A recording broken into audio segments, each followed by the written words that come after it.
महायुतीत आता पिंपरीच्या जागेवरून तिढा जो आहे तो या ठिकाणी पुन्हा एकदा निर्माण झालेला आपल्याला एकूणच पाहायला मिळत आहे। विद्यमान आमदार अण्णा बनसोडे यांच्या जागेवर आता रिपाईच्या प्रदेशाध्यक्षा सोन कांबळे यांनी या ठिकाणी दावा जो आहे तो या ठिकाणी ठोकलेला आपल्याला एकूणच पाहायला मिळतं। याच संदर्भात बोलण्यासाठी आपल्यासोबत पिंपरीचे विद्यमान आमदार अण्णा बनसोडे यांना काय सांगाल? रिपब्लिकन पार्टी ऑफ इंडियाकडून जे आहे ते आता पिंपरीच्या विधानसभेवर जो आहे तो दावा ठोकलेला आहे, कशी तुमची भूमिका असणार यापुढची?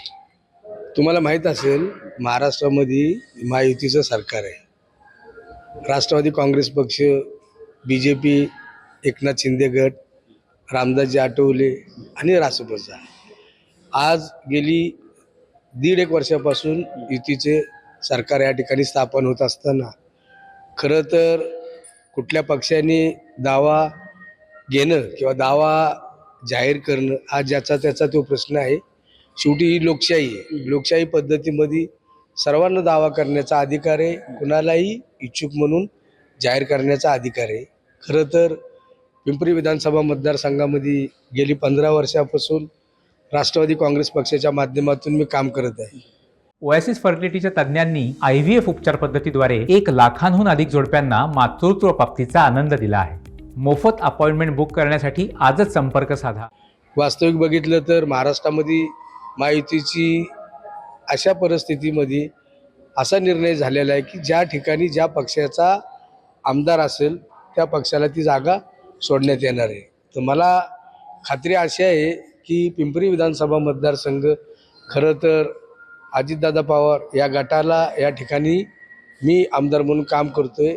त्यामुळं मला असा विश्वास आहे जे पक्षश्रेष्ठी जो निर्णय घेणार आहे त्या निर्णयाशी मी सहमत असणार आहे। आणि असं असलं तरी आता प्रदेशाध्यक्ष चंद्रकांत सोनकांबळे जे आहेत त्यांनी एक आरोप केला आहे की तुमच्याकडून मतदारसंघात जे आहे ते आंबेडकरी चळवळीची जनता असेल किंवा अन्य जनता असेल त्यांची कामं झाली नाही। एक लक्षात ठेवा, 2009 पासून मी पिंपरी विधानसभा मतदारसंघाचं काम करतोय आणि मी 2दा आमदार म्हणून या मतदारसंघातून निवडून आलेलो आहे। वास्तविक बघितलं तर 2014च्या इलेक्शनला मी अतिशय कमी मतांनी या ठिकाणी मला पराभव पत्करावा लागला। 2019ला तुम्ही बघा 21,000 मताधिक्यांनी मी विजयी झालेलो आहे।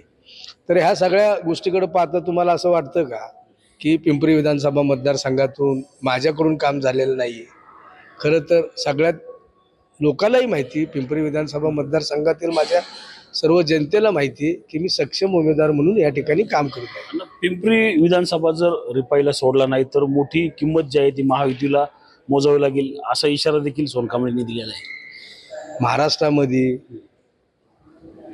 RPI गटाचे नेते म्हणून रामदासजी आठवले आहेत, आदरणीय दादा आहेत, CM साहेब आहेत, देवेंद्रजी फडणवीस असतील, हे जे निर्णय घेणार आहेत त्याच्यावर आम्ही सर्वजण ठरवणार आहे। कुठला इशारा दिला? इशारा देण्याचं काय आहे तर ह्याच्यात इशारा काय की किंमत मोजावी लागेल? किंमत कशाला मोजायला लागणार? युतीमधनं जर उमेदवारी भेटली तर त्यांना काय मला काय, सर्वांना युतीचा धर्म पाळायचाच आहे। त्यामुळे ह्याच्यात किंमत काय मोजायची असं माझं वैयक्तिक मत आहे। रणजित जाधव, TV9 मराठी, पिंपरी चिंचवड।